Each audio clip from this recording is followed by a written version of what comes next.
Push this here. This. Mm-hmm. Push this button here. Yep. Push this. Push this nose.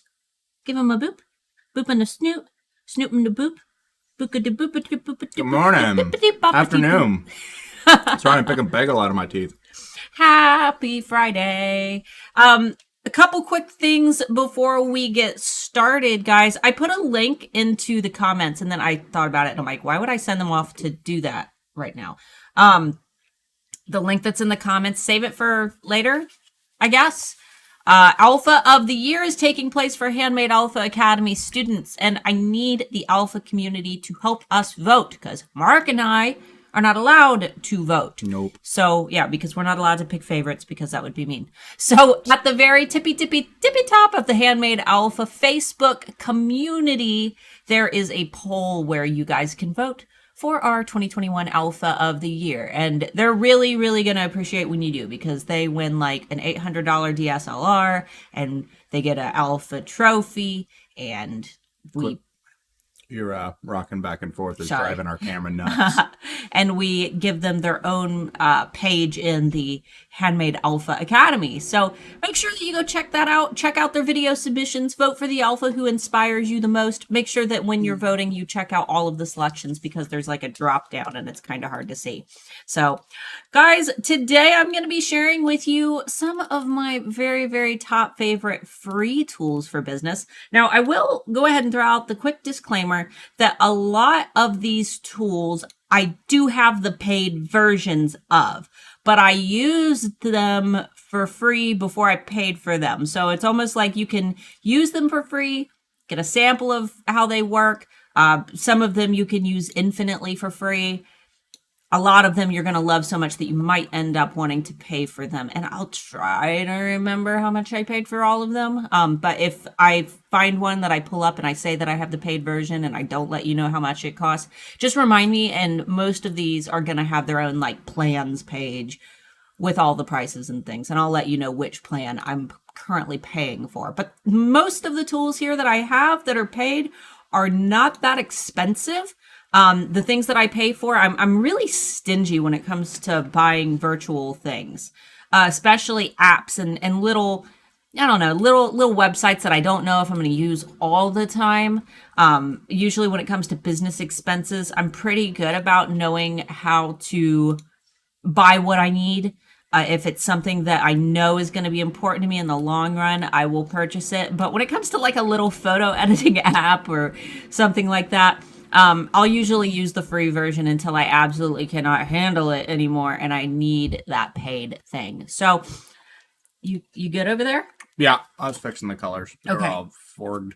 Now, before we get started and while we're waiting for our audience to grow, I did have one last thing. We had an Alpha send us something to our P.O. box because she didn't know that it was closed. It's not closed. We're just not accepting things at this very second because we're still getting our life together. But she had sent us something. She messaged me on Instagram and said, "Oh no, I didn't realize that you weren't accepting things." And I'm like, okay, it's all right. Mark and I will run up and get it. It's fine because it's something that she put a lot of time into. And it's awesome. And it's awesome. And I keep forgetting to show it to you guys because I didn't want to wait to do like an unboxing because I don't even know when we're going to do one of those. So this is by Valerie Fish Glass. You want to type her, how you spell it, or valeriefishglass.com. Just go ahead and type it in because she's got her own website. She made us a stained glass Alpha logo. Can it's probably really hard to see. Let me find a piece of like white paper to hold. Let me make sure this works before I paste the website. Yeah. Here we go. All right, there we go. Can you see it? Check that out. Our background blur is trying to catch it. It is. And if I put my finger, maybe if I put it if right. you put it a little bit closer and make it the main thing on the screen and not just part of it. There it is. Isn't that cool? There you go. Now, I don't know if she'll make you guys a custom Alpha. Yeah, we can't guarantee that. But she has a lot of super cool stuff. So make sure that you check out her site. Mark went ahead and threw it into the Common. into the comments. I'm going to set that up there. I'm terrified it's going to break. We like hung it up right when it got here because it was so cool. I'm always like flattered when people send us the alpha logo and stuff. We've got quite a few custom alpha things, don't we? We do. Our house is like covered in little alpha things. You didn't talk about Alphas After Dark yet, did you? No, I didn't. So we had an issue with, and I'm sure those of you who didn't attend our last Alphas After Dark know this. We had an issue with our segmentation in Mailchimp, and that caused the email to only go out to like 30 people. Yep. For Alphas After Dark. So we're going to do a makeup one. We don't have an exact date yet, but it should be in the next week or so. We have HAA coming up. I'm hoping that we can get it done before then. If not, then we'll do it shortly after launch. But we are looking into doing another one. Oh, that's right. But we should just cover the same topic. Yeah, we will. Because it's an important topic. And unless there's another topic that you guys want, feel free to shoot emails for Alphas After Dark suggestions. Starla at handmadealphaacademy.com, and I'll take a look through them. And they need to be like overarching topics and not just like an individual problem, though. And for those who don't know, Alphas After Dark is the live stream that we do for 18 plus sellers. So if you need the link for that, it is actually in our live stream description from last week. I didn't put it into the description this week because I forgot. You can also find it when you go to my Instagram by searching Starla, the letter K and more, Starla K more, and click on the link tree that is in my bio. So let's go ahead and screen share because I wanted to show you guys real quick. And I do have it on actual screen share and not window capture this time, so it's just the screen. Okay. This is our Alpha of the Year page, so make sure that you guys go and vote for our Alpha of the Year. Like I said, this is a huge thing for our students. You guys can find it by going to the Handmade Alpha Facebook community. That is linked down below, or you can go directly to this link that I'm pasting into the chat.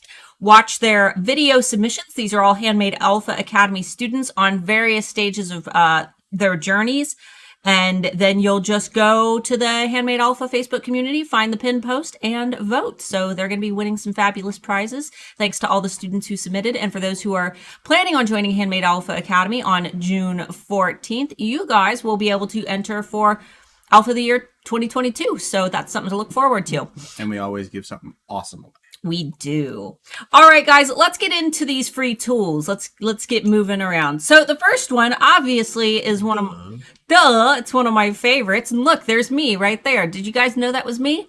Did you guys know that was me? That's me. Welcome to eRank. Now, obviously, I have eRank Pro because I work for eRank, but I don't get paid to recommend it.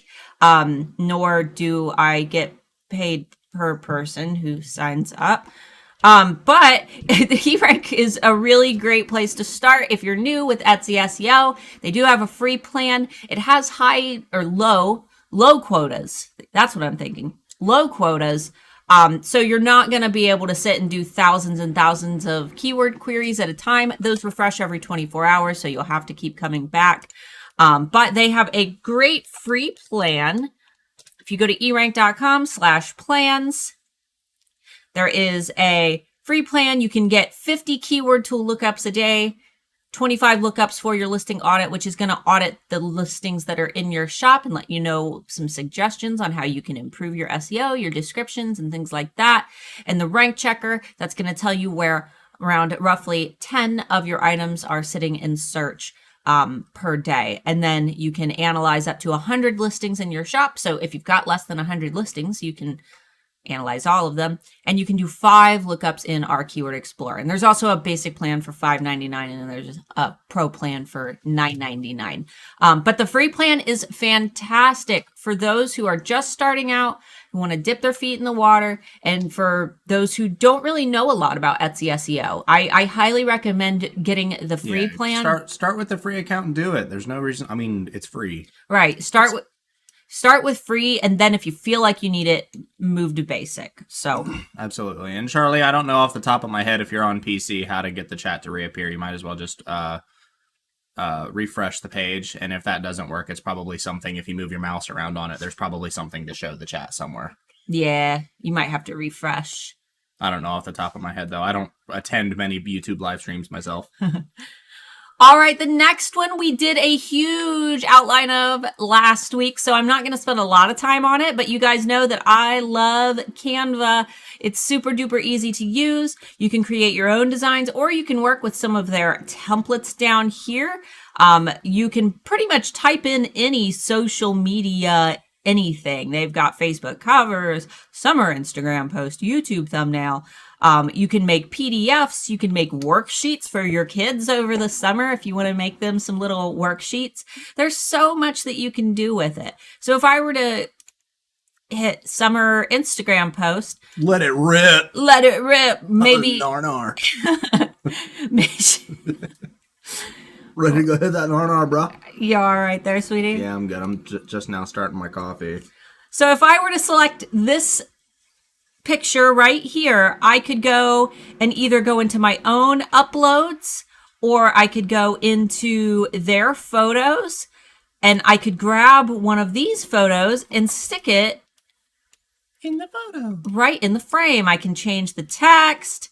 I can add effects to the text. I can animate it and make a little video. And a lot of the features that you see here are paid. I believe that the Canva Pro membership is the most expensive app that I have. It's over $100 a year, so it is quite pricey, but there is a ton that you can do with the free version. I used the free version for around 4 years before I finally bit the bullet, got the paid version, and it's one of my favorite business purchases that I've ever made. If you're going to use it a lot. If you're going to use it. So feel free to check out my video from last week if you want to learn a little bit more about it. We go in depth. We edit a photo of Mark and some tamales, and we have a good time. So Yes. next one, you guys know already. This is what I use instead of Photoshop. I've never owned Photoshop. I have never used Photoshop. I have. Yeah. Full disclosure. All of the crazy edits that you see me do are done with Ipiccy.com. I love Ipiccy because it's super duper easy to use. Let me go ahead and I uploaded this random stock photo. So if I were going to edit this photo of this necklace, a couple things that I might do are go in, play around with the exposure. I could lighten up the background if I wanted to, or I could darken it up if it was looking too bright. You can play with the contrast. We can sharpen this image. We can increase the saturation, but maybe we only want the stone saturated, so we can use this manual brush feature similar to what you would use in Photoshop. It's got quite a few tools that Photoshop has. We can... I like to go into this face editing. You can airbrush yourself, get rid of your wrinkles, make your eyes a different color, make your hair a different color, whatever you want to do, whiten your teeth. But I like for jewelry and things like that, I like to go into this eyes bright feature. Really makes it pop. Yeah. It doesn't work on all jewelry, but it works on some. For jewelry especially, I like going in and just kind of tracing over. It kind of does a weird, don't know exactly what it's doing, but it kind of does a weird thing with the saturation and the contrast. It darks and it lightens lights. Exactly. Makes it stand out a bit more. I like to use it on silver because it makes silver look nice and shiny. To me, Ipiccy's just faster. It has been years since I've used Photoshop. I know Photoshop can do all this stuff and more, but this is just laid out in a way where you can jump in, throw a picture in here, and like she's doing right now, you can edit a photo in 5 minutes and just be good to go. They've got really fun filters. And then you can also do these really cool overlays. You can upload your own, which is what I usually do, but they've got a couple default ones that we can play with where you can just kind of play with them. You can ignore the color of the background. There's different ways to apply them. Mm-hmm. You can do light leaks. If you're talking about Ipiccy, there only is a free version. There isn't a paid version of Ipiccy. Yes, that I know of. iPicky is completely free. So, and it's not an app. You don't have to download it. Everyone talks about how it's a software. I'm like, it's not a software. You just go to the website. It is technically it's not software. It is a photo editing website. Amber said, "Sup, I'm broken down on the side of the motorway. How's everybody doing? How you doing, Amber?" Oh, just waiting for somebody to come pick you up. Poor Amber. She's on her way. She's on her way to her first show of the year. Amber, keep us posted. It wouldn't be your first show of the year if everything went right? Right. Especially right after COVID. Everything has to go wrong or it's not a real show. That's how my music is, right? Keep us posted. Well, all right, guys. Here's a quick before and after. Just me goofing around. Here was the before. Here was the after. I think the after looks a heck of a lot better. But iPicky is a lot of fun to play with. There is a link for all of the websites that I'm talking about today down below in the description. So we'll move on to the next free tool that I love. This one is one that I cannot live without it. I use it every single day. I use it to organize every part of my life, my marketing. I use it to organize the book that I'm writing. I use it to organize AlphaDapt, which is the Etsy shop that Amber and I are running. If you guys are interested in getting some Alpha merch, there's a link for that down below as well. Yeah. But that is Trello.com. What you're seeing here is my marketing. Everything that I've posted on Facebook for the alphas since November of 2019. It is all in here. I schedule every single thing out that I do. And for example, spoilers. No, they've seen all this, hopefully, because this was October 2020. I put in exactly what the post is going to be. That way I can just copy it and take it straight into Facebook and Instagram. I put exactly where I'm posting it. So if I'm posting it on LinkedIn, Instagram, in my Facebook group, Facebook, email, these are all labels that I've created. I can make these whatever I want. If I want to change it to like high priority, I could put red on it. That way I know that, I'm seeing it. I can add members. So if I have people working with me, I can say, hey, Mark, can you post this? And then there will be a little mark. And then he'll get a notification that he needs to do whatever is in this card. You can add attachments. You can put dates. You can see here, it says overdue. If I look, there will be a red little deadline. You can do a checklist. So, hi. Big companies use this. As a matter of fact, there have been several high-profile game developers that I follow that for their change logs, they straight up just share their Trello board. I don't know how you make it private, but make them private, password protected, and they just share their Trello boards. You can see exactly when they're planning like certain updates and when they're doing things. And while I'm talking, I think it might have even been Activision that shared it. I could be wrong, but it was pretty high profile. Yeah, First Four Figures does the same thing with their statue launches. Every time they release a statue, they show you what day it's going to go into production, what day it's going to ship, and things like that. But I love Trello. I really love that you can just grab things and move them around. You can drag your cards. For example, if I forget to post something, like here's June, here's July, here's August, and here's what's posting in September. But if I were to miss scheduling something over here, I could easily just grab it and stick it in July and change the date. So it's so easy to use. This is how I've organized my board, but you're going to have to find your own organizational flow for your own boards because every board is going to be different. You also have this feature called power-ups. Everybody gets one free power-up when they join.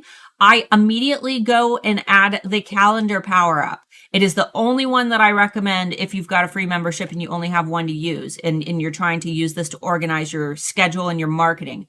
And we don't have a paid membership for any of our boards, do we? No. If I hit the calendar power-up, now I can see all of my posts in a calendar view. So here's today, the Friday Bean post. These are all the posts that are scheduled. See how they're crossed out? That's how I know that I've scheduled them already. And then these are the ones that I have not yet scheduled. So you can see how far out I've planned ahead. You can see all my gaps now. You know exactly what I have it planned out and where I need to fill my calendar in. So everybody message me and say, Starla, don't forget to fill out your calendar. No, please don't. But I love Trello. This is my boards. I have so many boards that I have to keep track of. Like I said, I use it to organize the book that I'm writing. We have one that's just family planner, where we, put fun things that we want to do. We're thinking about doing one with Amber Marie for fitness, where we're wanting to like do almost like an accountability thing and post our progress. I'll be making that tomorrow. I ain't thinking about it. We're doing it. So it's so much fun. You can get lost in organization. Just once again, make sure that it's something that you actually use. Otherwise, there's not a lot of point to it and you won't see a lot of benefit from it. Yep. So, and I don't know how many free boards. I think you can have 10 boards for free, I believe, because a lot of the boards that I have, I didn't make. They're boards that I'm a member of on eRank's side, but cheap compared to Adobe. What isn't cheap compared to Adobe? Adobe is so friggin' expensive. And I hate that it's a subscription plan now. That's the thing that bugs me about Adobe and Microsoft. The whole Windows suite is like a paid per year or paid per month program now, and I have to buy both. I need to make sure to write that off this year. Anyway. Next thing I want to cover that it's kind of, I actually need to move this over. It's kind of hard for me to cover Mailchimp because I can't log into it. I can't log into it because I've got data in there and that would violate GDPR.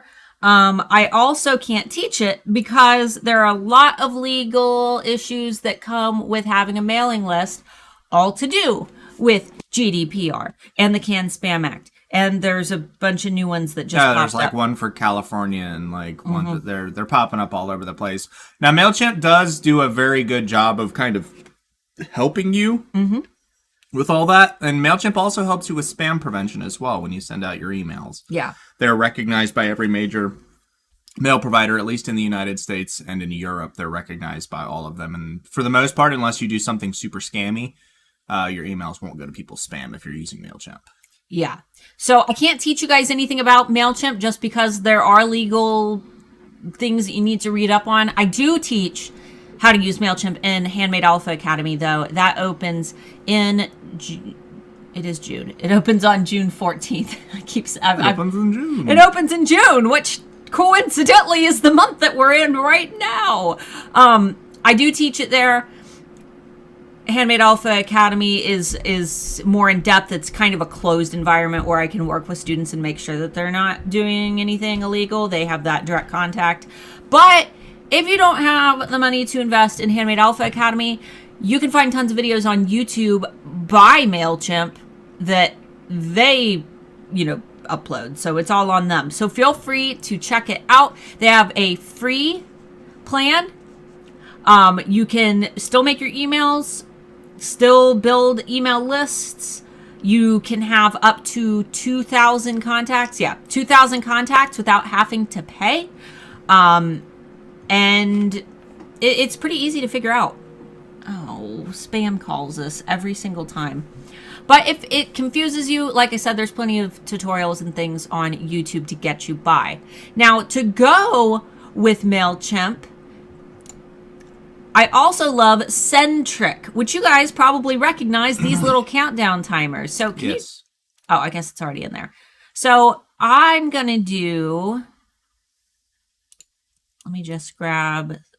Explain what you're doing there, Jimbo. Let me just grab some random colors. Gray. And then do blue. You. You. You can... Oh my God, is it going to do this again? Okay. You can generate countdown timers. I guess I need to pick a different time. Let's do 3 p.m. Yeah, there you go. There we go.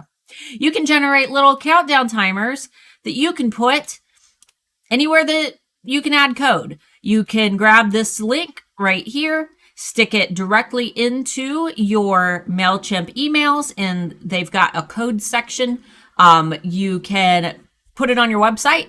If you have a custom code area for your website, It's really cool and it's free. And I know that a couple alphas have messaged me and said, "Oh, I love Centric, but it's too expensive." And I'm just so confused by that because you do not have to pay for this. You go to centric.com and this is the page that you land on. So it's very, very easy. Just make sure that you know what you're doing when you're pasting your code into your website and that you're not messing with any code that There's no K on the end of it. I think that's probably what they messed up. Yeah. It's just send TRIC. There is no K on the end of it. You have them all linked in the description, right? Okay, yeah. So linked in the description down below if you want to check it out. Yeah. I believe they do have some plan that you can pay for.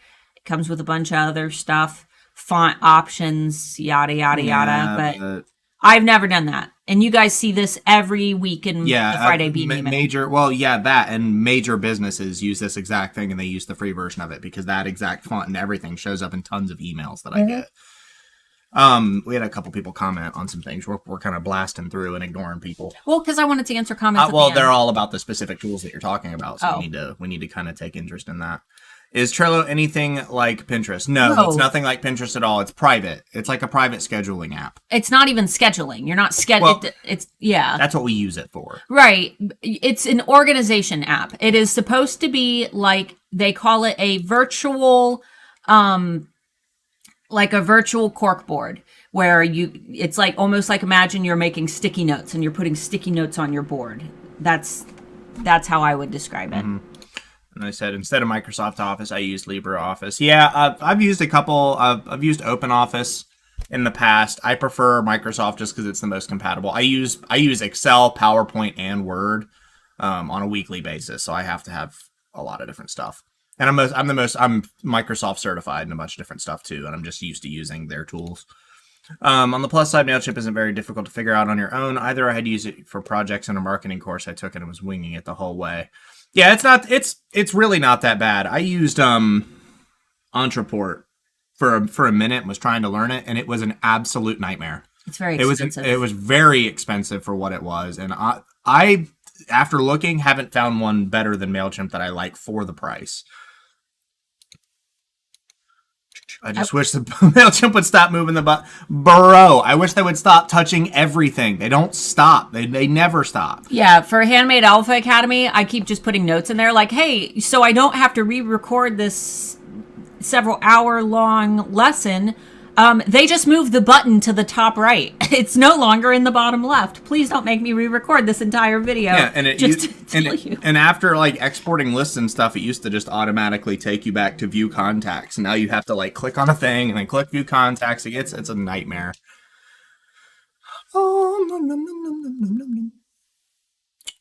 Please forgive me for not knowing, but what do you use the timers for? So you can embed them in your emails. Are you on my email list? Do you get emails for the Friday Bean?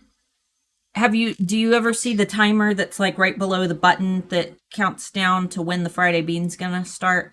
That's what you do with Centric. Anywhere that you can paste code, you can usually stick one of these timers. If you have your own website, you can stick one of those timers there. We found out that you can paste the code right into Facebook, and the countdown timer will appear, but the time gets messed up when you refresh it. It gets messed up real bad. I tried using it in Facebook for a show that I was playing. Yeah, and then it said like that there were like 6 days until the show when the show was supposed to be that day. So right.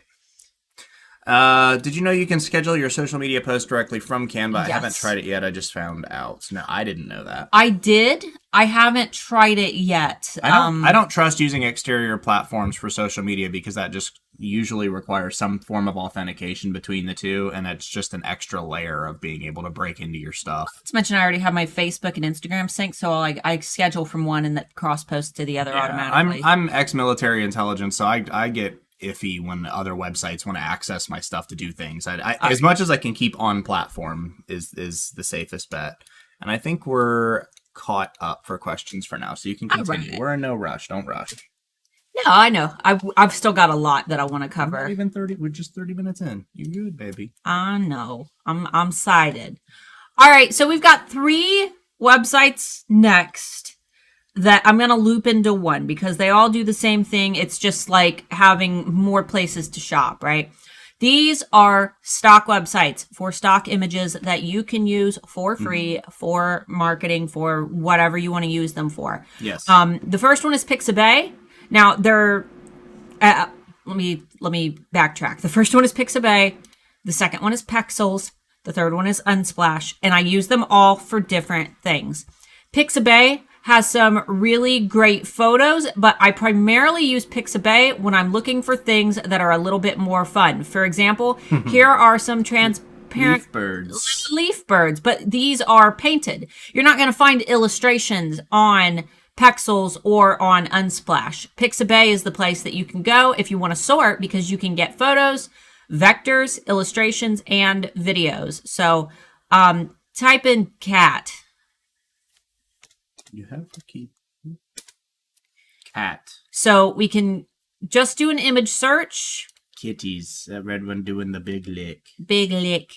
Vector graphics. These are the ones that are going to have transparent backgrounds. And then if you want to find actual photographs with transparent backgrounds, here's a little trick I learned. Type in whatever you want and then isolated. Really? Yep. And then you can find the photos. Oh, I guess that one doesn't have one, but it'll sort through and give you the photos with the transparent backgrounds as well. Try that, but with solo instead of isolated, and see if it does the same thing. Just click back. Solo? Let's see. Kind of literally means the same thing now. No. Okay. And then get rid of solo. Cat. Illustrations. Oh my god. But those who know me know I like me a kitty. I like this kitty. Hefty. I like this kitty too. But anyway, you guys get the point. We're getting lost in the cats. Pixabay is great for finding animated images and cute little vector graphics and things like that. Pexels is more styled. They tend to have more photographers. They also have a video section that you can use. They've got different stock videos, but they've got a lot of really nice photos. And I love going through their homepage as well, because look at the colors. They go from gray to brown to pink to blue. They're color coordinated. They're very, very color coordinated. This is a great site for marketing. And Unsplash is another great one that has those photography quality photos. I tend to find that Unsplash is the one that I like the most. I like their photographers a little bit more. I don't know for Etsy specific sellers though how applicable these will be. For backgrounds and things Yeah. like that. For marketing, That's true. you could lay your product over top of this photo. There's a ton that you can do here. So She's the creative. I'm the musician. lots of, look, Ballpark has free stock photos. I love that. Look at all their stock photos. You rock, Ballpark. Now I want a hot dog. You know, it's probably for people doing cookouts and stuff this summer, making like their little signs and That is a cool way to making Facebook posts, and that is actually great. a great way to market, giving people free photos to use, but of your products. Yeah. See, we stumble upon goofy little things like this all the time. Like the last one was Colgate. Yeah. I get ads for Colgate all the time, and they're just trying to be as bougie as they can. That's so cool. All right. So 3 stock websites, Pixabay for illustrations and vector graphics, and then pexels.com and unsplash.com for photos.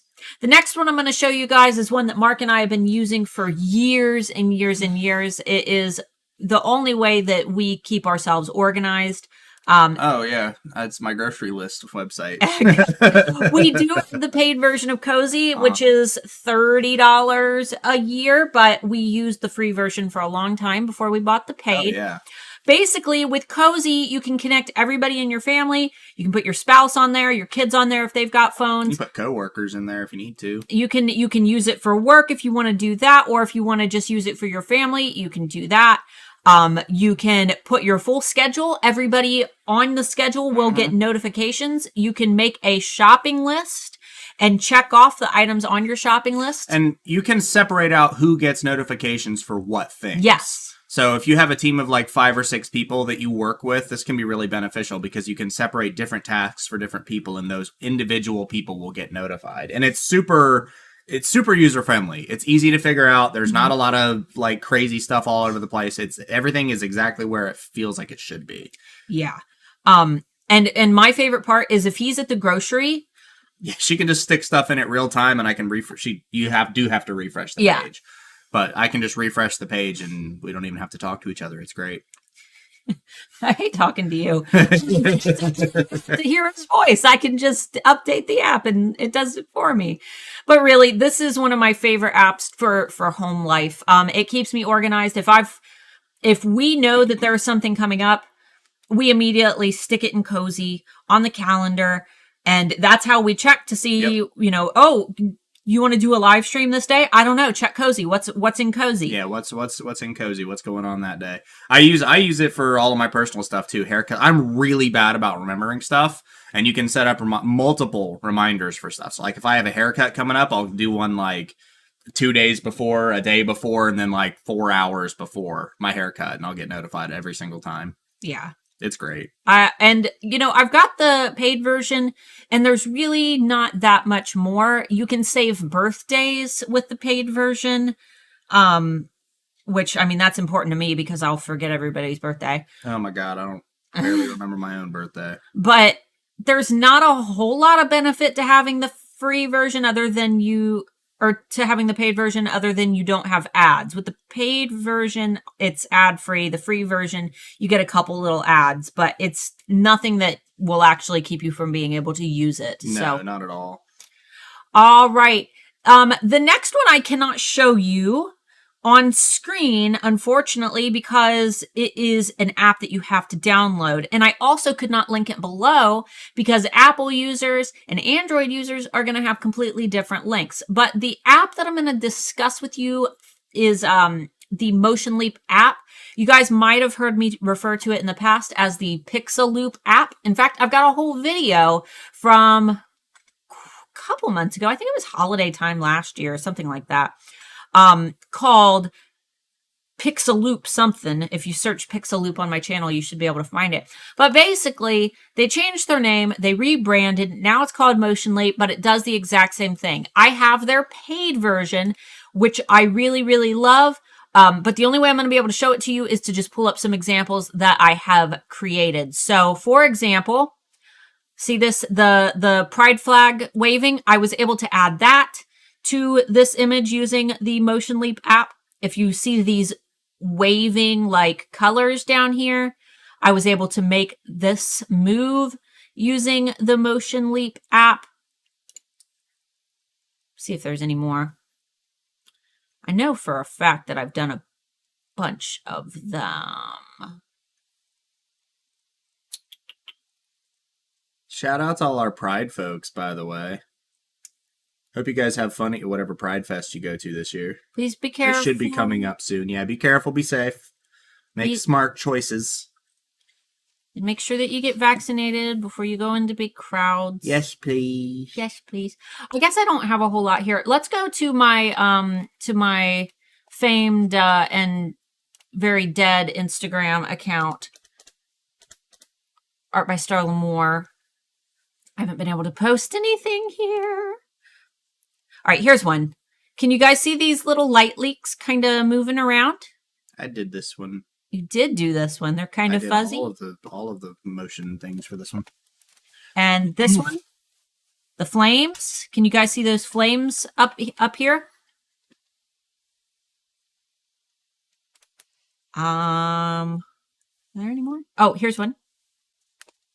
The smoke.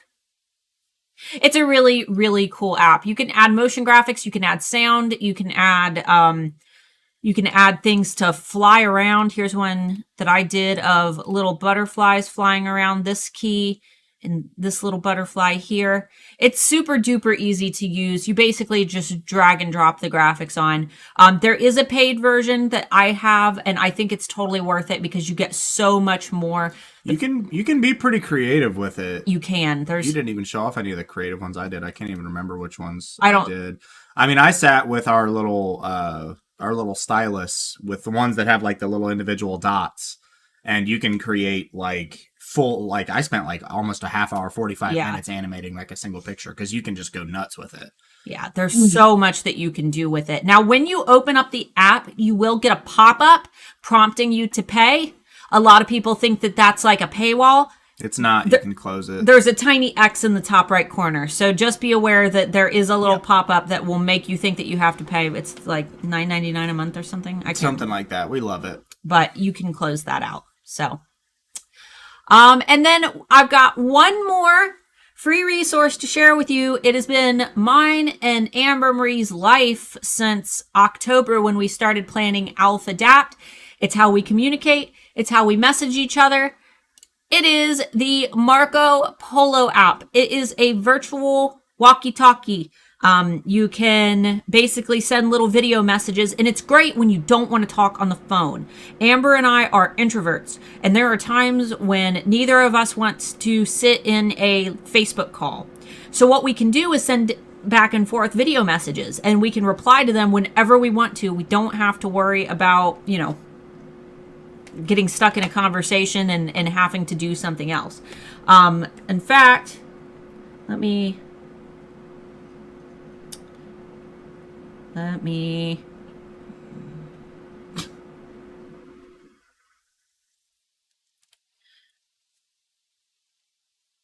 so hopefully they can see it. Here is the app. I guess we can, how do we click here? Mm-hmm. And then this. Mm-hmm. Hey, we're back. Look at that. Wow. Here is, oh, look, you can see the mic.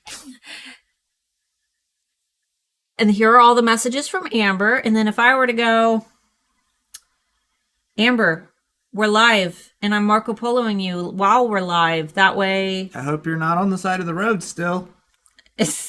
But I'm teaching them how to use Marco Polo right now. Isn't that cool? Wow. And then my message that I just sent to Amber is right here, and she can watch it whenever she's not broken down on the side of the road, and she can send me back a quick Marco Polo.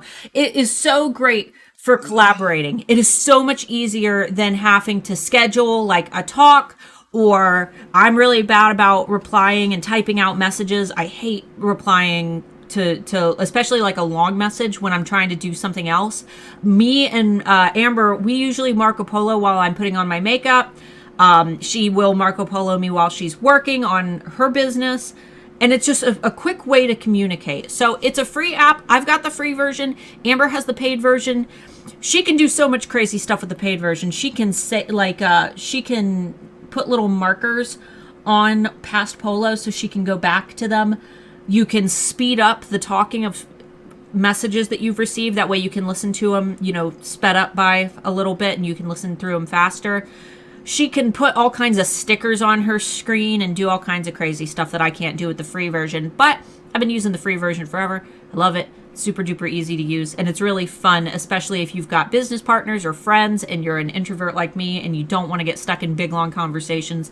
You can just go back and forth in Marco Polo at your leisure. So this, is it like Bomb? I've never heard of that one. I'm sure that Charlie asked if it was like Signal or WhatsApp. I think it is similar to WhatsApp, but I've never actually personally used it. I will be here soon.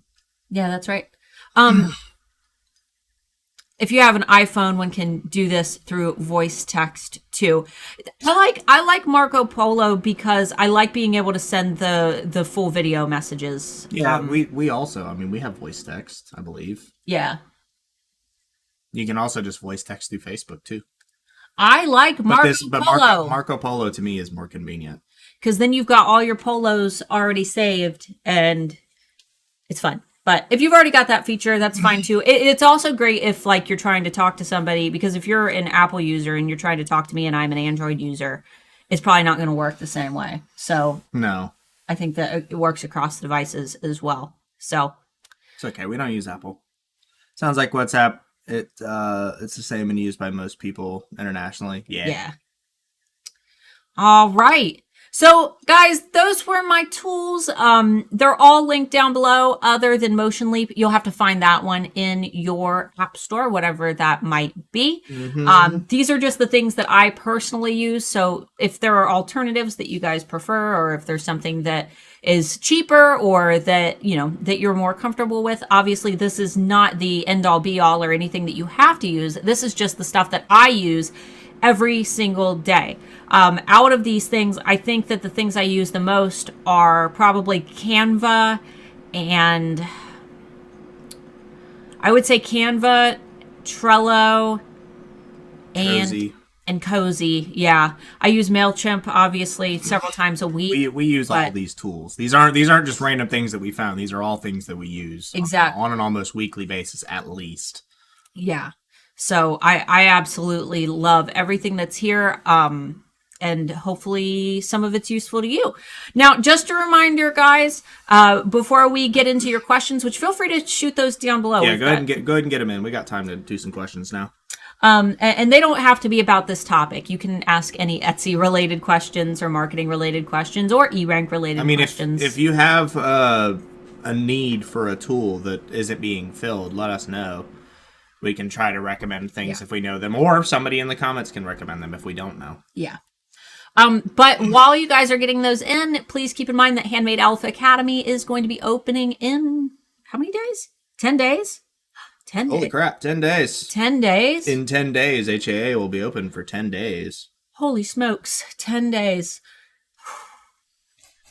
Genetonic said, I despise WhatsApp. I much prefer Slack for organizing my business. That's funny because I hate Slack. We use Slack as well. Slack is a great tool, but I hate that I have to open 3 windows before it allows me to finally actually use it on desktop. And I don't use apps on my computer. I hate applications. I have so many applications. If you have a browser version of your tool, I want to use that. Please stop making me use the app. Lightroom is the best for editing pictures. That's your opinion. No, Lightroom's great for editing photos. It's just not personally what I use right now. I think that it's great. I've seen a lot of great Lightroom presets, and there are a lot of really, really talented people who make Lightroom presets to buy. But I can usually get decent results from Ipiccy or the same results. Yep. There you go. Got a disclaimer with the email list stuff. We have to be careful with what questions we answer with those. But got a question about Centric and Mailchimp. How do you center the timer once you've put the code onto an email? All right. That's a good question. Maybe you should get it set up beforehand so you don't accidentally show something you shouldn't show. Just in case. We'll get it set up and ready to go before. I wasn't planning on logging in. I was just going to show her. Oh, you don't have to. No, it's okay. You also don't need to capitalize that. Oh. Can you type my password in, please? I don't know it.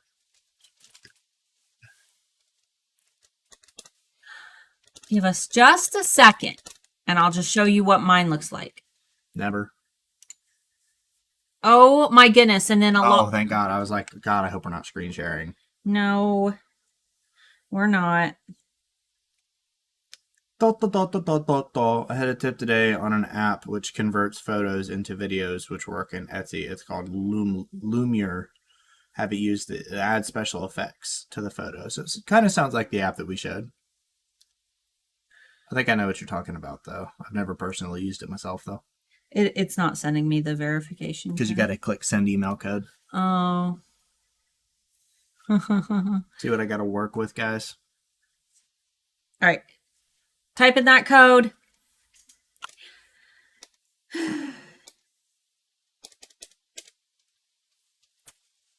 Got it. And then let me go into I'll do the email that I sent you guys today. Okay, I can share now. All right, as long as you're sure. Yeah.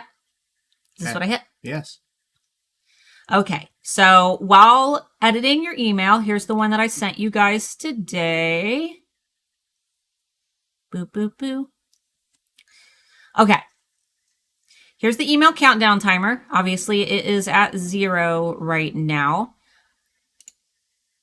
First of all, to get this into your email, let me backtrack a little bit. Save and close. You need to grab this code block, and then you're going to paste in your code. So we'll go ahead and start fresh. Delete this one. All right. And then you go into Centric. We grab our countdown timer. You want to put it right in between the brackets where it says use your own custom HTML. You paste that in and it's going to be left aligned. And then you want to go into where you added your code in between the 2 green brackets right here. You want to do, is it bracket? What's the? I don't know. I don't know the terminology for these things. The greater than sign. And then you type in center. And then you close with the less than sign. But I always make sure that I find the end of the code as well. So right in here, slash center, and then I close it. So hopefully you guys, oh, I hope they're able to see that. It's all that we're over top of it. You spoke what you did. Oh, okay. Yeah, I Anyway, didn't. Go ahead and switch it to full screen. Okay. Basically, you just add the bracket center. Yeah. In front of it. Left arrow slash center. Right arrow. Yeah. Okay.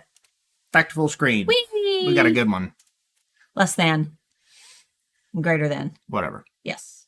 I have a customer in the USA that's requesting all of their personal information be deleted. My order company said they will not unless the customer is from the UK or EU. Is this required in the US? In some US states, I don't know if they've actually passed yet, but some are passing laws that are very similar to GDPR. And it's kind of a basic human right, and your shipping company or whoever, whatever they said, the order company should comply with that because it's just the right thing to do. So I would contact them back and say that it's not fair that they're doing that. I mean, that's genuinely crappy. I mean, why? What reason do they have to hold on to that data? Yeah, I mean, depending on where they live, I know that California has some new laws. I don't know if they're actually gone into effect yet, though. And we're not legal experts here, but I do know that the General Data Protection Regulations do only apply to the EU. But we have to comply with them here. Exactly. Which means that it should work the other way around. And again, we can't provide legal counsel, so you should talk to a legal professional if you're seriously concerned, but I would message them back and just tell them to do it anyway. Because saying that you're not going to delete my data, that's like a violation of a very basic human right. I don't know. It bugs me. GDPR should have been around from the get-go. We're just now catching up with internet laws, but it's really crappy to not delete people's data. I've done it. Yeah. Yeah, I would that just sounds really, really gross. I would definitely try to contact them back. It sounds like they're selling data is what it sounds like. Yeah. That's what that sounds like to me. So I would be getting with them. Thank you. No more counters stuck to the left. Yeah. I think we got 150 people here. I know somebody's got some Etsy questions. They don't have to be about tools.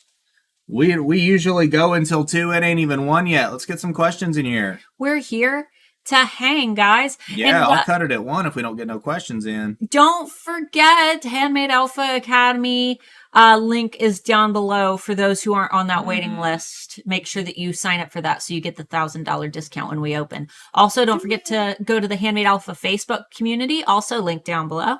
And make sure that you find the pinned post and vote for our Alpha of the Year. We've got 10 entries, so that's a lot of fun. There's also some free stuff linked down below as well. Extra free stuff on top of the free websites that I linked. But my SSAR swipe files that will help you to rank higher on Etsy by getting more positive reviews, those are down there. My summer survival guide is down there if you're experiencing some slow sales right now. My 2021 marketing calendars that will help you market all the way through December. Those are down there. And then Amber Marie has a really great wholesale cheat sheet that is free down below as well. So lots and lots of free stuff for you guys. It is exceptionally quiet in the chat. Yeah, I guess we'll go ahead and cut it at 1 then. Man, guys. Not a problem with me. I don't think we missed anything in here either. This was fun. This was like a very concise little live stream. You guys got about 5 minutes to chitty chat with us. Let us know what you're thinking, and then Mr. Moore, we need to do a photo shoot today. Oh, Jesus. We do for Handmade Alpha Academy launch. Yay. You feeling pretty? No, I feel awful. I scrubbed half of my face off this morning. Well, you can just take pictures of me. That's All what right. we'll do. All right, Ed Wolf. Random question, but do you think we can write off a phone as a business expense? I use it for product photography and working on Etsy. You're going to talk to your tax accountant for that. Yeah, we boss. personally write off a percentage of our phone, but not the whole thing. So you talk to your accountant and see if what they say. Regular Etsy question here. Does Ursi just making fun of you. Does Etsy have a problem with a placeholder image? Like if I'm out of town and can't take pictures for a renew? Why do you need to take new pictures for a renew? Maybe they do one of a kind. Even if you're doing one of... I guess it wouldn't really be one of a kind, would it? No. We don't change our photos when we renew, so we'd have to know the context as to why you do that. Yeah. I don't know. I've used placeholder images for custom listings, and when I'm opening a new Etsy shop, I will occasionally, put a placeholder with a product that's like $10,000 or something ridiculous, and then a placeholder image that says "Don't buy this," just so I have something there. But I'd one of a kind, but not exactly same thing. Slight difference. So like made to order, I'm assuming. I mean, you'll have to, we really don't know. I mean, with Etsy, you never know. I don't want to give you advice that gets your shop shut down. Right. So to me, it sounds like it might be worth it for you to just wait until you can get your new photo up. Because that makes me nervous. That sounds like something that Etsy might get you in trouble for, just because they've been really strict lately. So I would be careful. Okay, let's see here. Where are you guys at with Etsy ads? Has anything changed with them that would make them worth it? Anthony said that they're getting better. Anthony Wolf said that they seem to be getting better. All we can really say is that you're going to have to test them and see if they work for you, because some people say that they're working fantastic and that Etsy has fixed them. Some people say that they're just as bad as ever. I am not currently using Etsy ads because with Alpha Adapt, there's no point in paying for ads for Alpha merch when you guys are the only ones buying it. So I'm not entirely sure, but Anthony says that it looks like things are getting a little bit better. So feel free to test it out and let us know. Dulcie said, I know this is a video about programs that you guys use, but can we go over fall trends really quick? Nope. No, because I have we do a whole live stream about those. I can't do trends until I know what they are. I haven't researched it yet. I put a lot of research into our trend videos. Let's see here. And then Rosemary said, you missed my first question. I did not miss your first question. I skipped over it because you asked it before we actually started talking about anything. Let me actually get back up to it. Okay. And also looked like it was formatted to ask people in the comment section. Oh, okay. I'm confused. For years, Etsy ads never worked for me. This year, they account for 2/3 of my sales. Now I'm testing whether Facebook ads work. Has anyone found a way to make Facebook ads work? Depends on what your definition of work is and what you use Facebook for. Yeah, I mean, Facebook ads work. Otherwise, nobody would be using them. They absolutely work, but you have to make sure that your ad works. That means that you have to make sure that your targeting is correct. You need to make sure that your photo is correct. And a lot of times you'll toss a photo out into the abyss for an ad, and it'll get no response whatsoever. And it's not that Facebook isn't working. It's that you didn't create an ad that's performing well. And you never know what type of ad is going to perform well. No, ours are literally random and all over the place. Yeah, I've got, you can actually, I cannot remember what it's called. There's a Facebook ad tool. Actually, you know what? Let me see this mouse. Use it. I'm going to use it. I know of a tool where you can actually go in and look at all of your competitors' ads that they have currently running. How do I screen share? This? Yep. And this? All right. If you go into facebook.com/ad/library, you can choose any brand. So ad category, we'll say all, and then let's search for Starbucks.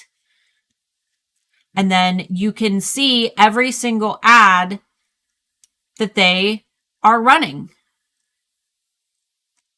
And the really cool thing about this is if you see they all say active, this is how many ads Starbucks is testing.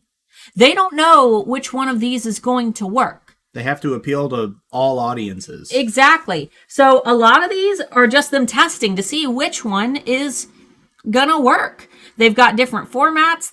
You can see what date they started running these ads. This is a really, really fun tool that you can use to explore random brands. I'll just get on here and type in any brand that I can think of. I'll do Nike. I'll do Starbucks. Charlie asked, how do you find a person or their shop on Etsy? You can't. This is for Facebook. I don't think that I think that's a separate question, honey. So anyway, basically, if you want to snoop and look at how many people, what other big brands are doing, or if you've got a competitor who's using ads, you can check that out. But I would recommend looking at some big businesses in the industry. That way you can see what's working for them and then kind of copy their ideas. It's pretty user friendly, Julie.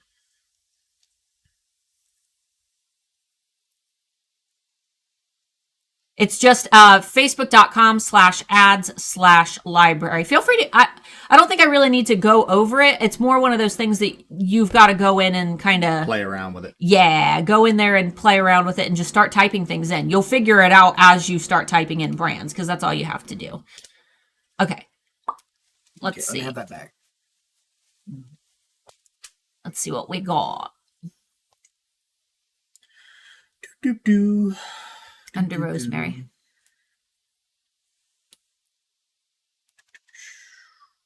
How much time would you should you give to Etsy ads to work for you? It's finally working for me after 2 months left alone to work. It works for some, doesn't work for others. Yeah, if it was using up all my ad budget, I would turn it off. Like if I noticed that there was an issue. But with most things, it's 60 to 90 days when testing on Etsy. So, but like I said, if I noticed that my ads were doing astronomically bad, I wouldn't just let it use up all my ad revenue.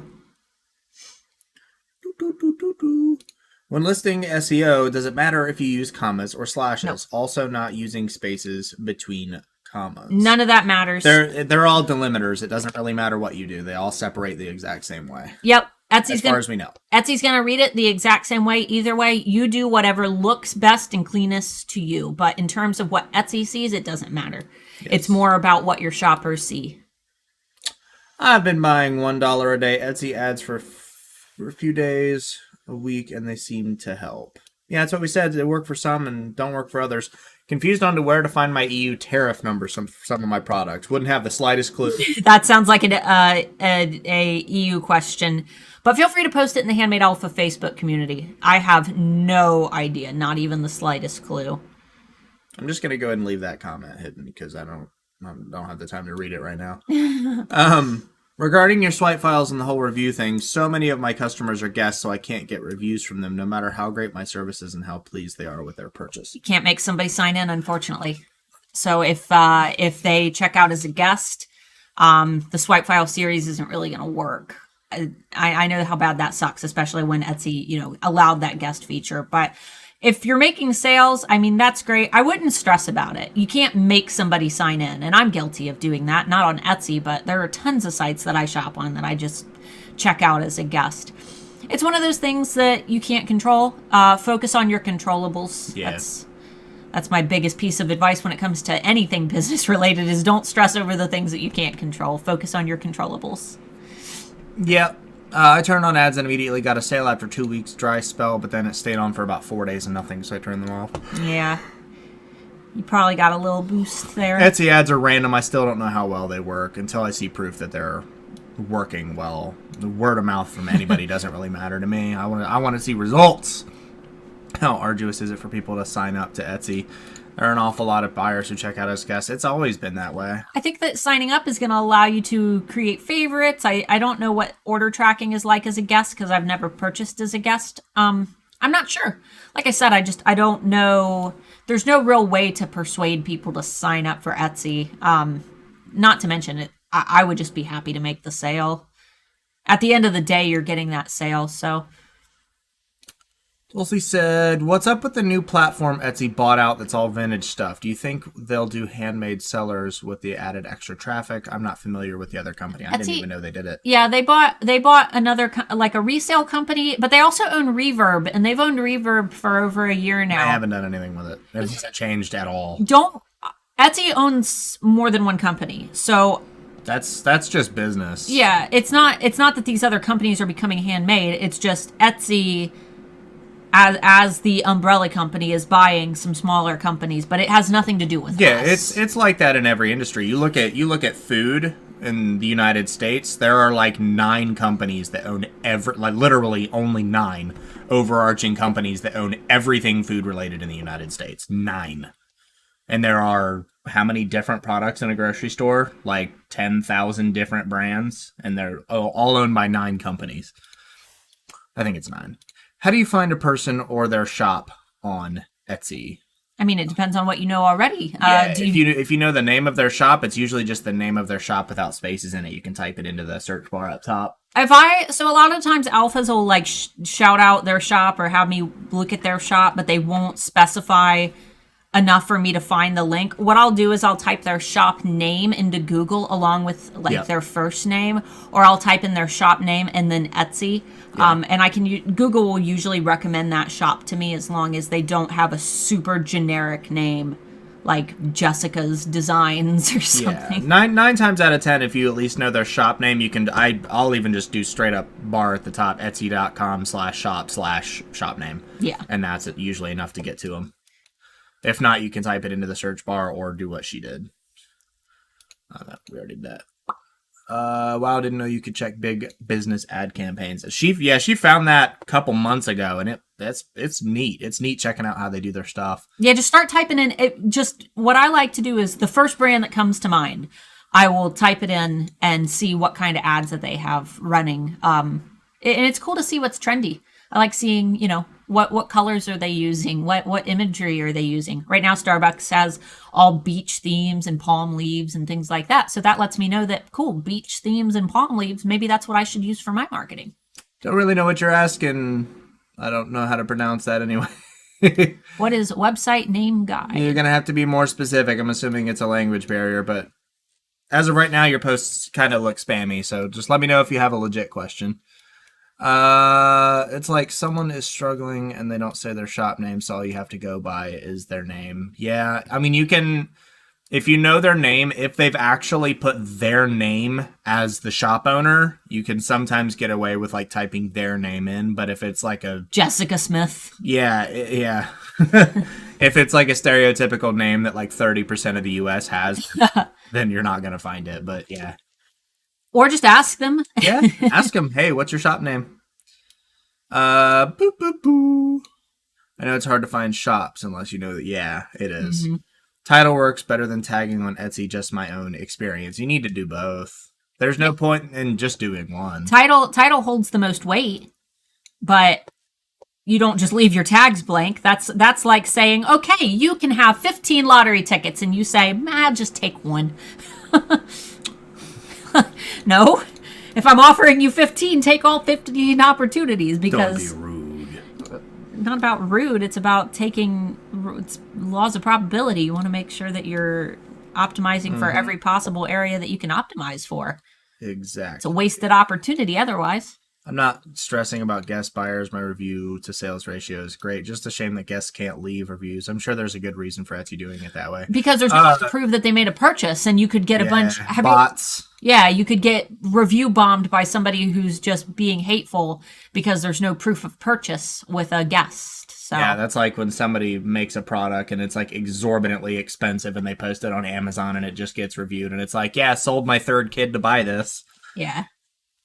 Is there a way to remove negative review on Etsy? Tracking says it was delivered. Customer says he didn't receive it and left a 1-star on my best-selling product, and I feel like it's affecting my sales. If the tracking says received, contact Etsy. Do not respond to that buyer because after you respond to them, there's a very good chance Etsy won't take it down. They won't take it down. But if they left a review that says that they didn't receive it, even though the tracking says that they did, Etsy will remove it, but you have to contact Etsy directly to report that review. You can't just report any bad review, and you cannot remove bad reviews from your shop. Not to mention it's dishonest to do so. But if that review is not accurate, then you need to make sure that you're contacting Etsy directly. What is the rule about listing all the shops you have in each shop? You're supposed to list all the shops you have in each shop. that's the rule. Bada boom. That's the rule. If you have more than one shop, all shops need to be listed. I believe take that it with a grain of salt. Yeah, please don't take my word for it. Google it. Make sure that you're doing your research. It's in Etsy's house rules, I believe, but I think that it goes in in your policies section, I want to say. And I believe that you also have to put it, I know you have to put it in your profile when you actually click on your name, the shop owner. I believe it needs to go there as well. But please fact check that because Sienner said I thought they removed that rule. Last I checked, they didn't. I mean, it's worth a check if anybody knows offhand if they want to pop over to Etsy and check it out. Yeah, feel free to check it, but make sure that you actually verify, and we can update. If I knew their shop name, no problem. It's if I only know their name on Facebook and they need help, or if someone is saying how great their sales are but don't mention what they sell. Yeah, I get it. Just ask them. And not to mention, I mean, there might be a reason if they're not posting their link. They might not want people to see it for one reason or another. Right. Maybe privacy. Maybe they, I don't know. Maybe they don't want their conversion rates to get messed up by everybody running and clicking on their. Especially if it's a big group. If I have crocheted baby items in different colors, should I list each color separately or put them together as an option? So I have a video covering this from last summer. It's called, I believe it's called Reeling in the Etsy Buyers. The cover is of me fishing. That's the thumbnail. But in short, if you list it as one, you're going to have one fishing pole out in the water. You are going fishing and you have one pole and you have one opportunity because you have one line of keywords that are drawing people to you. So you've got your one fishing pole. If you list each variation separately, so that maybe you have, 5 colors and you list 5 products, that is 5 fishing poles out in the water. That is 5 different keyword opportunities. That is like having, 5 opportunities to catch a customer. However, if you have a product that has, 30 different variations available, or you have 10 products with 10 different variations each, that's when it starts to get a little confusing because then you end up completely stuffing your shop with products, which can also make things look a little messy. So just be careful about the number of products. I highly recommend going back and watching that video because I talk about the SEO benefits, that you get a lot more keyword opportunities with more listings. But at the same time, if you have thousands and thousands of listings, depending on what you make, I wouldn't even say thousands and thousands. Crocheted baby items. It can make it feel a little bit like those products aren't made with as much care. And the reason I say that is if you were shopping for a diamond engagement ring and you went to a shop that had 10 specialty rings listed, you would have a higher perception of that shop than you would if you went to a shop that had handmade rings, but they had 6,000 of them, because you'd be wondering, how the heck did they hand make 6,000 rings. You know, you would have that skepticism there. It doesn't sound like you've got that many colors. I know how long crochet takes. So as long as you can, you know, use your best judgment there, it should be fine. They said it's probably best to do it anyway to be safe. Listing multiple shops. I mean, it doesn't hurt. And I mean, maybe you'll have a customer that's a fan of one of your shops that wants to check out what else you make. Totally. Can't hurt. It's really hard to find an Etsy's house rule, so I added an FAQ to list all my shops. Okay. And they said, as in I should not respond to this review. Yes, Nope. Do not respond to the review. Contact Etsy first. Try to get them to remove the review. After you've provided evidence and everything's said and done, if they absolutely will not remove the review, then your goal to respond to it to prove to the rest of your crowd that it did arrive, and just be honest. Don't be brutal with them, but say your product arrived on this day. You said that it didn't arrive, and we had proof. We tried to reach out to you and couldn't get a response. Yada yada yada. Anyway, a customer wants refunds. Oh yeah, these are tough. A customer wants a refund, and my shop has one-of-a-kind expensive products. I suspect they're lying, and my shop policies state no refund for delivered products. What should I do? Thank you. You stick to your policies. Stick to your policies. If I would stick to your policies. What are they lying about? What don't they like? Are they saying that? What proof do you have? Is it just a gut feeling based on the way that they've had the conversation? Yeah. We get it. We've been in the same spot before.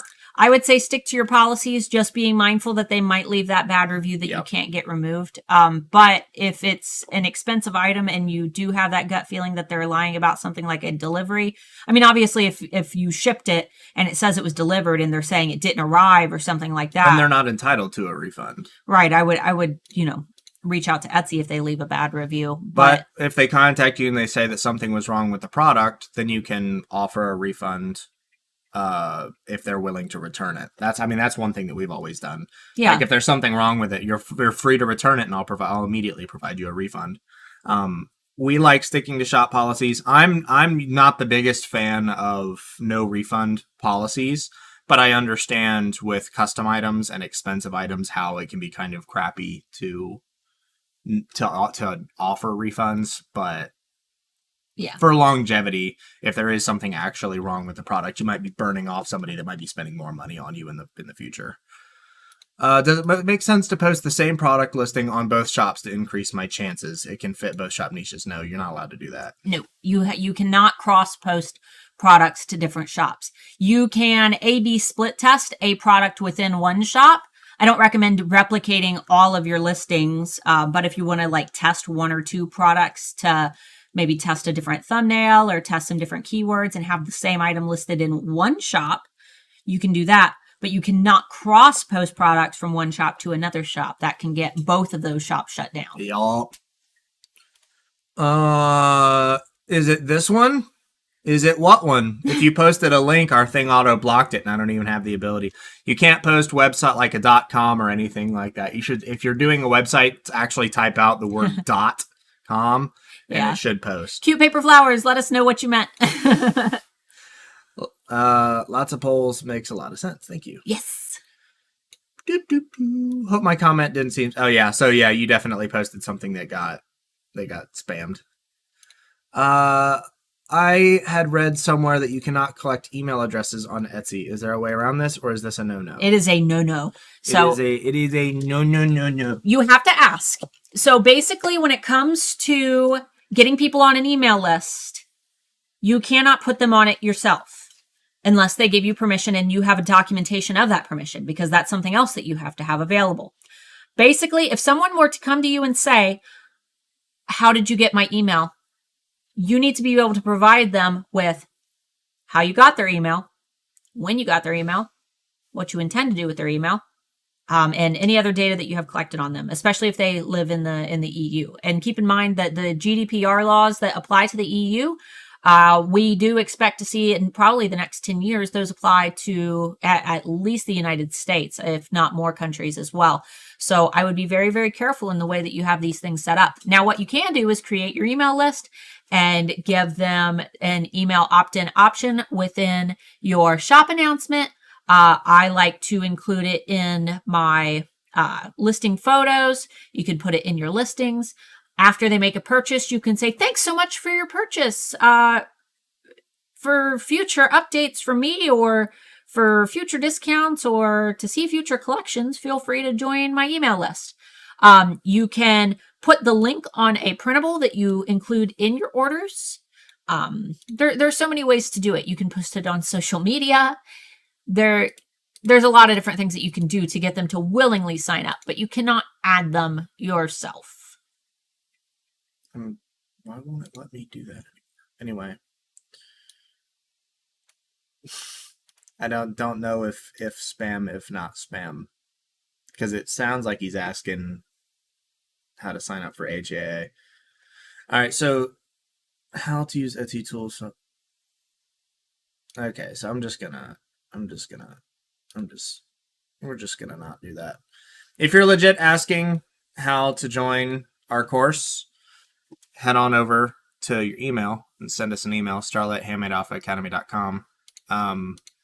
I will say that we have a very obvious language barrier, and we do not have subtitles. So you're going to have a lot of issues if you have issues understanding English at all. So I would just be wary of that. But if you have any questions, feel free to send us an email, and I will address you in the next couple of days. Yep. Any experience with getting stolen photos removed from random sites? Not Amazon, eBay, etc. I've got those covered, but from standalone websites, nope. Yep, these Chinese companies are getting really, really bad where they will steal photos from Etsy. They'll steal your reviews. Yep. Nothing you can do about it. This happened to Lori, which was last year's Alpha of the Year. She owns Lori's Laboratory. She had a ton of her apothecary jar photos and her reviews from her Etsy shop stolen and added to a bunch of random Chinese websites.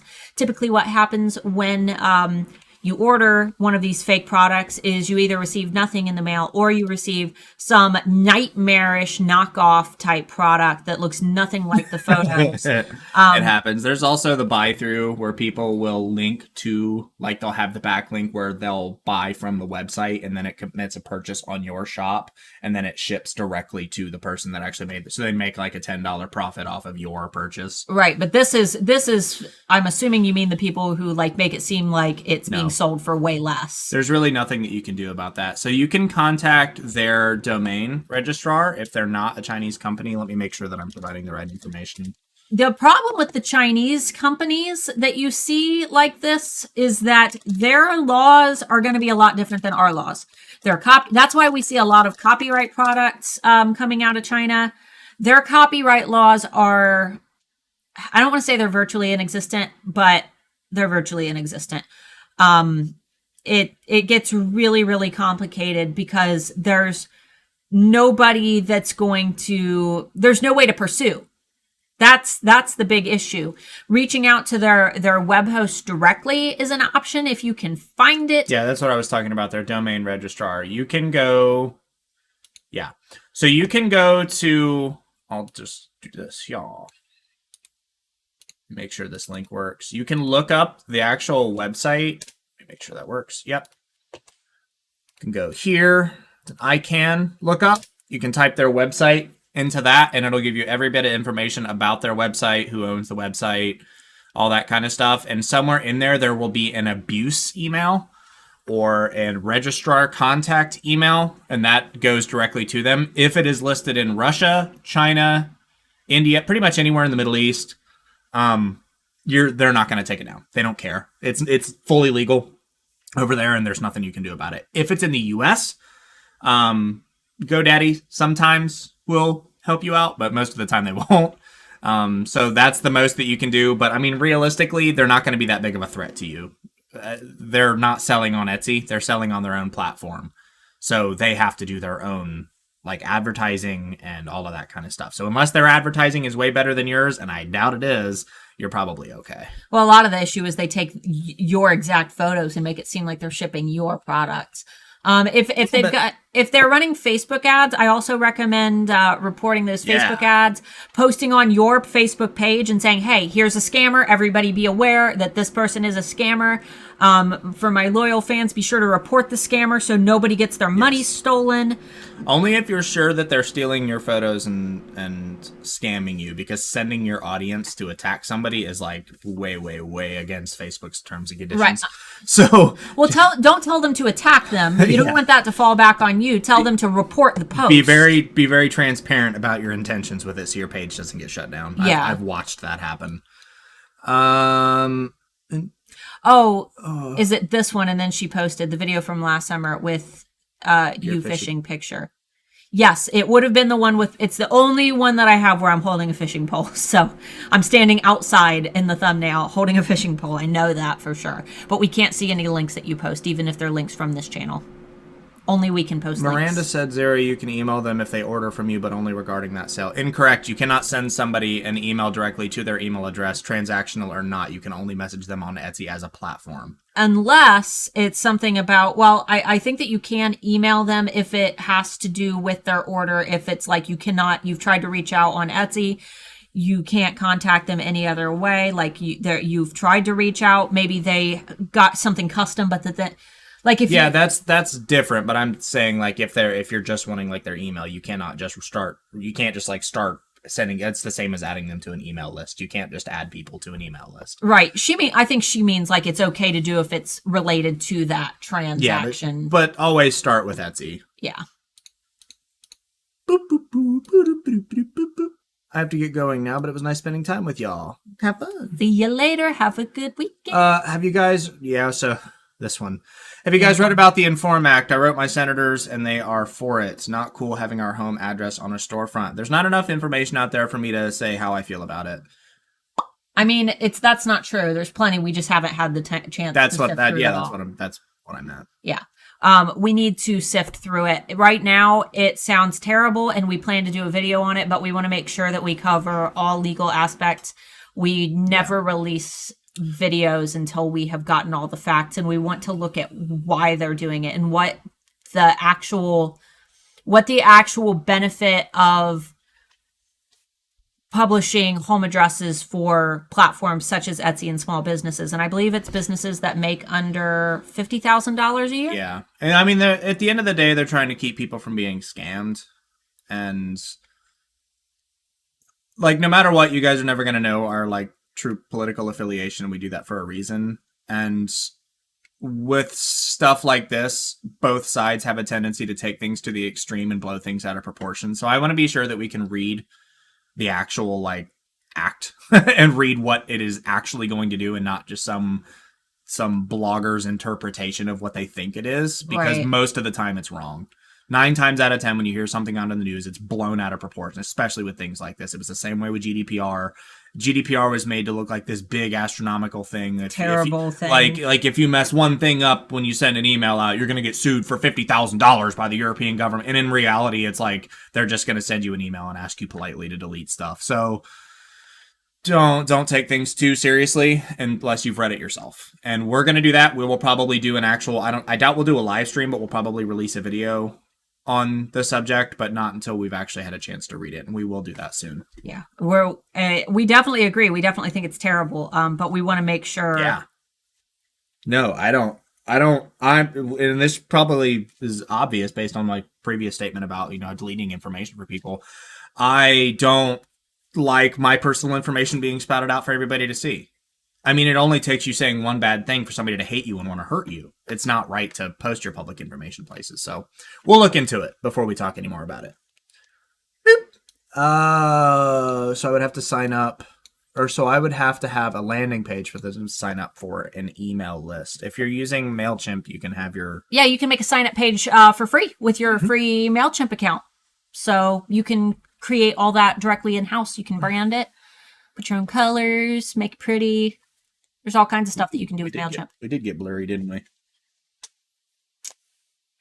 They've stolen a ton of our photos and review photos. There have been over 500 listings. It's horrible. I've gotten a few hundred gone from Amazon, Walmart, eBay, AliExpress, and DHgate, but now it's these standalone sites Yeah. I'm struggling with. Trying to file DMCAs, but not sure if I'm doing it right. Yeah, and again, with individual websites, that's only going to matter with companies within like Europe and the United States. Yeah. Asian countries usually don't give a crap if an American is struggling, and Middle Eastern countries usually don't either. So if the website registrar is in either of those places, they probably don't have laws making it illegal for them to do that. So be careful. DMCA do not work. Yeah. No, they do. Man, we've had YouTube videos taken down by crappy companies. You need to make a list on something like Mailchimp and you could, yeah. I'm considering doing custom digital downloads. How do I go about this since I can't ask for their email address? Okay, so this is where Miranda had replied. Okay, so we didn't see this. If you're creating it for them and you're sending them a product, you can send it to them by email. That's different. I thought that you meant that you wanted to like save their email address to market. You just would only be able to email them in relation to that particular transaction and sending them that product. But that's fine. How would we know they're using our photo? Because you look at it and it's the exact same photo as yours. Yeah, that's one of those things where you're not going to know until you find somebody doing it. If you haven't found someone who's stolen your photos, then you're probably fine. All right. What do you know about linking Aweber to your Etsy account? I heard this was an Etsy partner and that it was okay to collect email addresses of customers using Aweber. Yes, with Aweber. That is an email marketing integration that works with Etsy, similar to Mailchimp. If you're using it through Aweber, which I don't know how to do. I've never used Aweber. I can't speak on behalf of how their integration works. But if it's an Etsy safe integration and they have a streamlined system to do it, then obviously it's going to be legal because Etsy is allowing it within their platform. What I'm saying is that you cannot go into somebody's account, find their email address, copy it, and paste it into whatever email marketing service that you're using.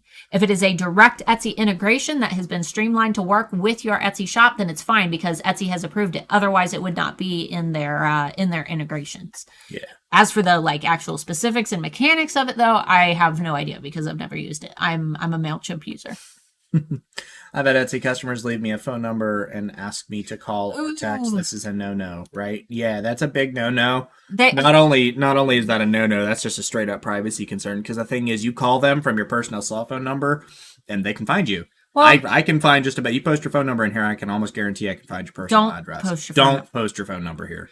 Please. Not only that, but anything that is said between you over the phone cannot be used in the event that a case needs to be opened on Etsy. Etsy's not going to listen to your word. Can't take a screenshot of a phone call. Yeah, exactly. So I would not do that. I would just let them know that you're not available for calling.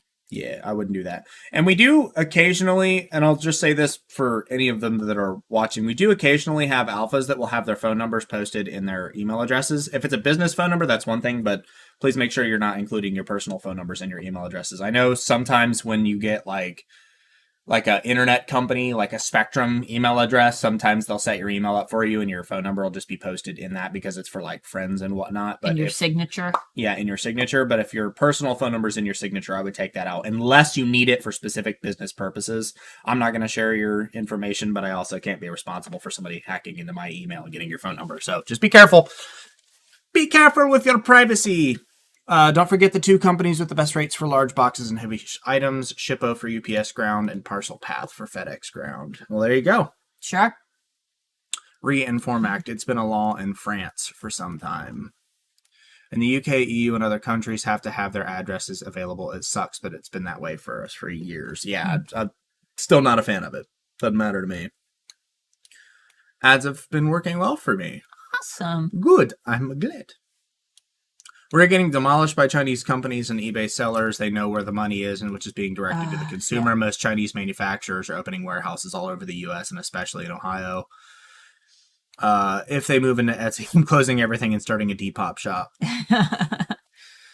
Etsy's getting better. They really are. They've got a lot of. They just added some new policies. If you guys didn't see, there's actually a blog post that Pam Duthie did at erank.com/blog about their policy update on what you can and cannot sell when it comes to repurposed items, and basically using other brands to create your product. So if you're selling things like maybe you do custom painted vans, there are now some rules restricting what you can do.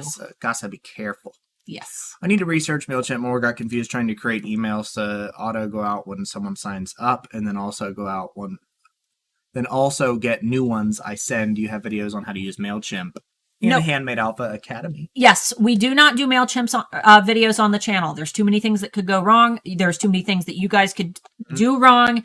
And I don't want anybody to end up breaking some laws and that falling back on us. Yeah, and then sue us for Telling them to their do own it. mistakes. You do. We can teach you on our website because you have to agree to our terms of use. And Exactly. So we teach it in Handmade Alpha Academy. But if you need help and you don't want to sign up for HAA on June 14th, then I would just check YouTube. I'm sure that there are tons of YouTube videos. What you're looking for specifically is setting up an automation series within Mailchimp. That's what I would search. I have lots of automation series within Mailchimp. It's really easy to set up. You just got to know what you're doing. So I'm sure that there's tons of videos. I always report directly to Amazon or eBay. I don't bother messaging them. No, why would Oh, you? yeah. They don't care. It's just like with all the scalpers out there. They don't care. They're making money. They don't care about your feelings. No. They wouldn't be doing it if they cared about your feelings. Yeah, start at the top. Sherry said, or Charlie, but my mobile number is on my business cards, which go out all over the place. Mobile number, you should be okay, but I would still just, I'm a weirdo with privacy. After again being in the military, anything personal, I don't like being out in the ether. Because he knows how easy it is to find out Yeah. personal information's just based on one piece of information that you allow your out. name plus your phone number is an identifier, and you can find things out about people. You guys are awesome. Thank you for clearing so many doubts. That's what we try to do. And we try to keep it lighthearted. Usually it goes down a little bit of a crazy path, but it is what it is.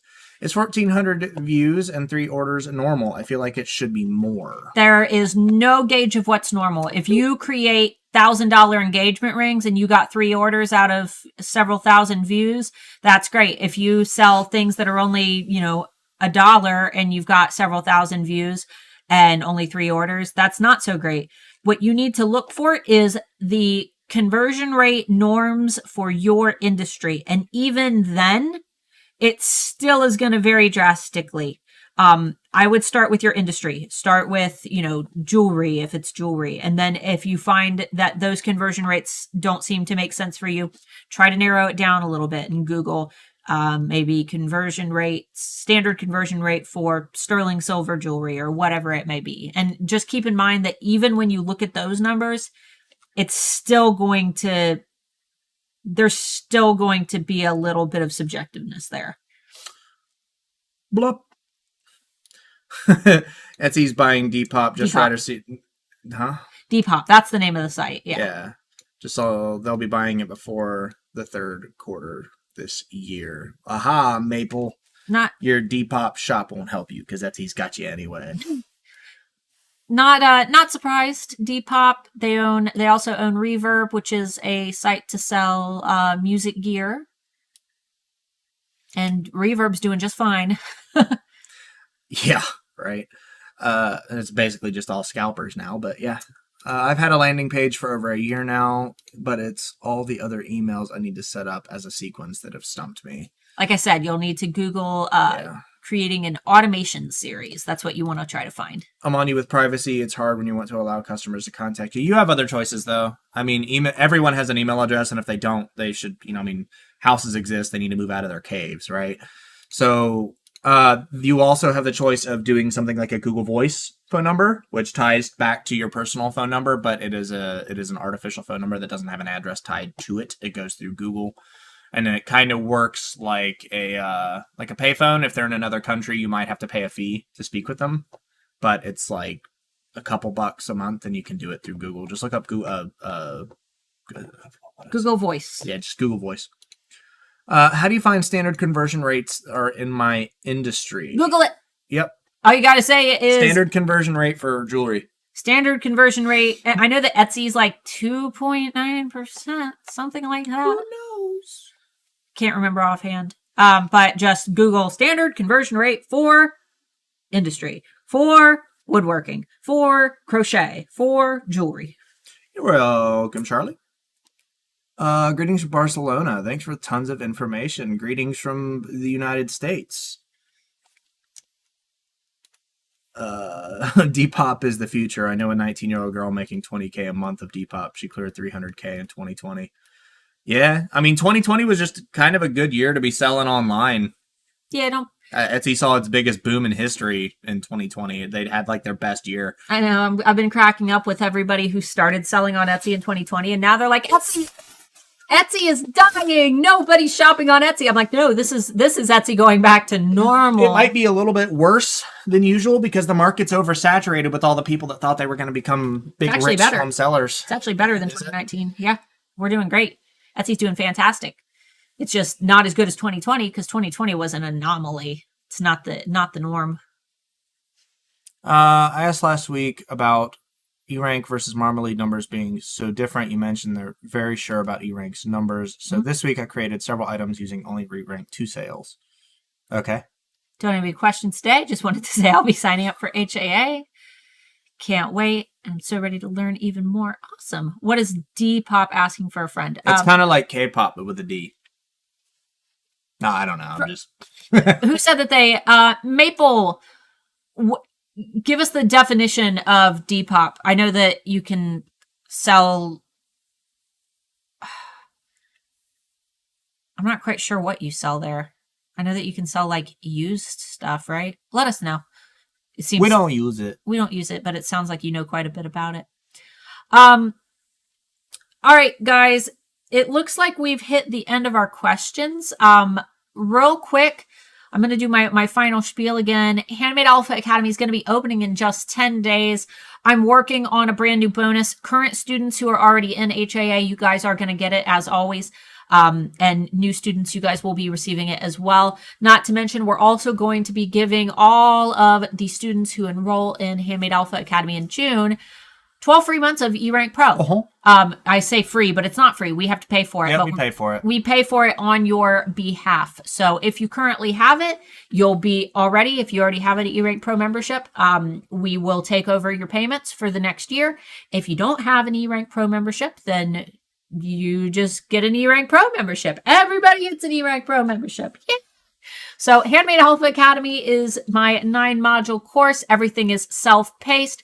It's a lot different than these little live streams. I've got a lot of alphas who contact me and they say, well, I really like your teaching, but your live streams drag on. And I'm like, I'm entertaining a live audience when we're here. When we are in Handmade Alpha Academy, that is a classroom curriculum-based environment where we're covering everything concisely, A, B, C, D.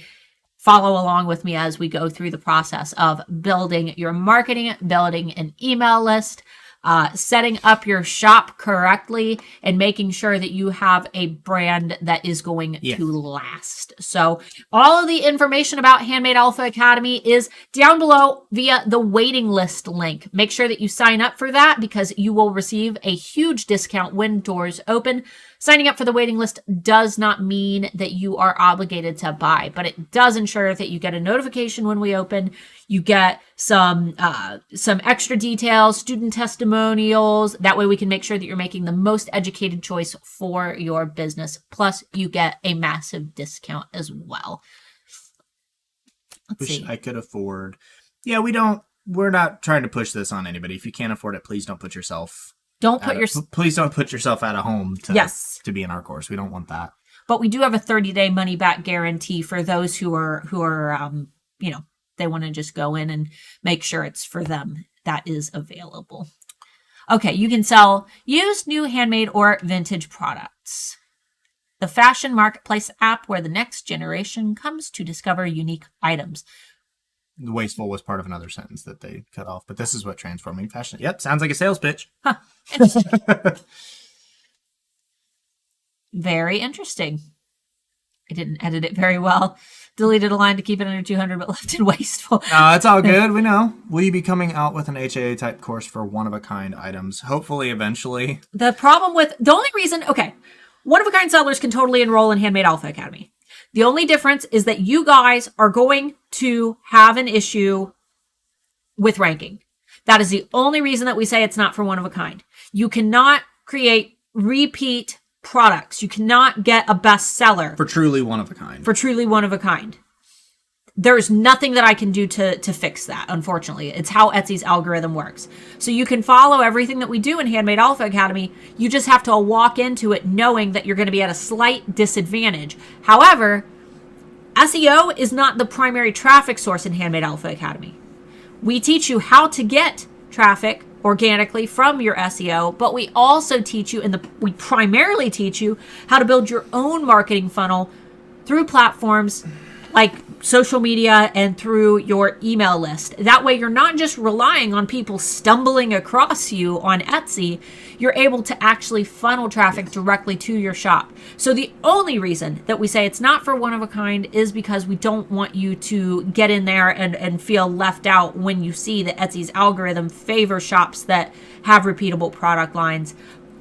If you want to learn everything else, which would be the 90% of the course that isn't about SEO, you're going to still learn a ton. You're even going to learn things from the SEO lessons because you'll know how to optimize your listings. You'll just struggle to rank as high. That's, like I said, that's the only unfortunate thing. Can you give an example of truly one-of-a-kind? You only make one of them. Truly one-of-a-kind is something that there is no possible way that you could make anything like it, even similar. One-of-a-kind is a listing that you will never be able to renew. If you... Not that it couldn't be replicated at all in history. Nobody's ever done anything like that. Yeah, so for example, I'll use Valerie's, her stained glass alpha logo. For example, if Valerie was making these for her shop, every single one of these might be one of a kind. Maybe she uses salvaged glass or something, and she knows that she would never ever be able to make them look identical to each other. Yes. But she could make the same base thing, have them listed, and put something in her listing that says, due to the unique nature of the glass that I use, every product will be unique in its own way. If you use natural cut amethyst gemstones, no two natural cut amethyst gemstones are going to look exactly alike. So you could list it as one product, but say, due to the unique cut of my natural gemstones, the one you receive might vary slightly. Yes. Another thing that you can do if you want to join HAA and benefit from the Etsy's algorithm, favoring repeat sales of singular products, is you can have, maybe you make jewelry, you can have all of your one-of-a-kind pieces.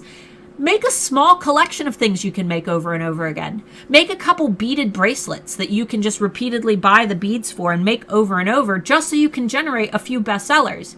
Because if I'm shopping on Etsy and I see a bracelet I want to buy, I'm going to go to that shop and see if they have anything else that I like more or that would go nice with this bracelet.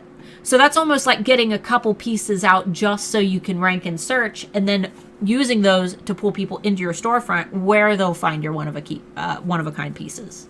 Yeah. Let's see. Yeah, because a lot of one-of-a-kind pieces like that, if you're talking about and Charlie just posted with the amethyst gemstones, you could technically have multiple of one item just that looks different and not call it one-of-a-kind. You could sell it as one-of-a-kind, or you could sell it as a launch. I'm an HA and I hand stamp metal keychains. They're one of a kind, really, but I can replicate them over and over with a slight variation as I never put the letters in the exact same place. Yeah, exactly. As long as you're putting a little disclaimer that says that they're unique, you should be fine. Yeah, yours, the one you receive in the mail might look slightly different from the one that's pictured. Yeah, and Painting the Sky King, she said, paintings.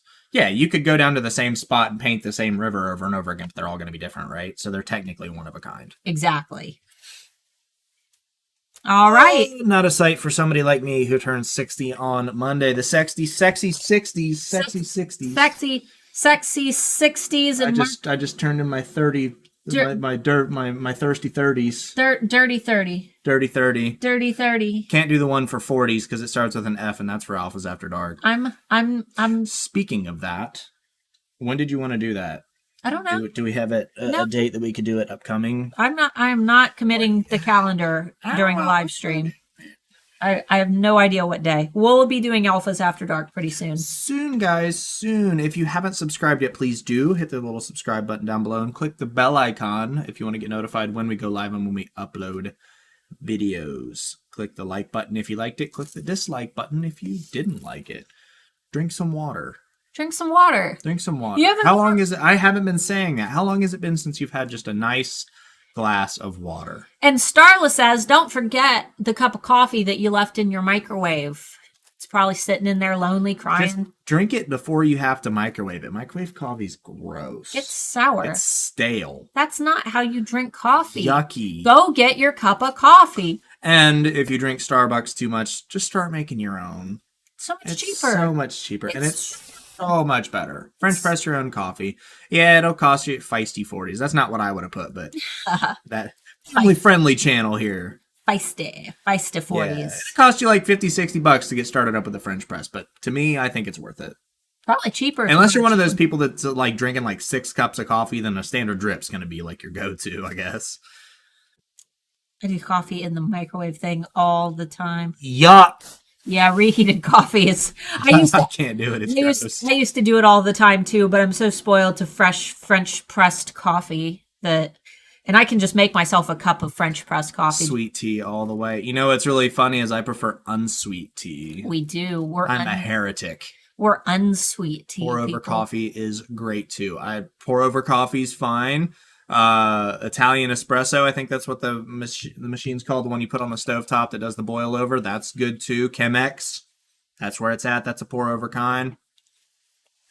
However you get your drip, dog. I don't know. Are you okay? No. He's. I'm dragging this out. Link. We normally go for 2 hours and it's good for the algorithm. Link for After Dark. All right. Just wait until the sun goes down. For those who want to sign up for Alphas After Dark, I forgot to stick it in the description below, but I just stuck it in the comments. Yep, sign up for the email list. This does not put you on our standard email list. This is only for Alphas After Dark. Yes, and guys, keep in mind that Alphas After Dark is for 18 plus sellers, but if you don't sell in the 18 plus category and you just want to hang out and learn, you're free to come. Our only rules are that you make sure that your kiddos are not in the room because we do talk about some adult products. We want to make sure that we're helping all of our sellers, not just the ones who sell family-friendly items. It's not fair to everybody. And we do not publish these on our actual public channel. So that's why there's no replays available. They are private live streams. You're in a safe environment. We try to keep them really, really fun and silly. Yep. But you it's friendly. It's a no cake shaming, nothing bad as long as it's not illegal kind of live stream. Exactly. We'll eventually be moving them to Discord most likely instead of doing them on YouTube. We just don't know enough about Discord yet. Yeah. So unsweet tea, that's un-American. I mean, technically tea is un-American in general, isn't it? We had a whole war about that. We did. We had a whole war. All right. Well, it looks like we're at the end, so I think we will cut it. Guys, thanks so much for hanging out. As always, make sure that you check out the links down below. There's some free stuff. All the links for the tools and websites that we covered today are in the description. I've got free PDFs down there as well that I've created for you. I've got marketing calendars for free. I have my SSAR swipe files that will help you to rank higher on Etsy by getting more 5-star reviews. Those are free down below.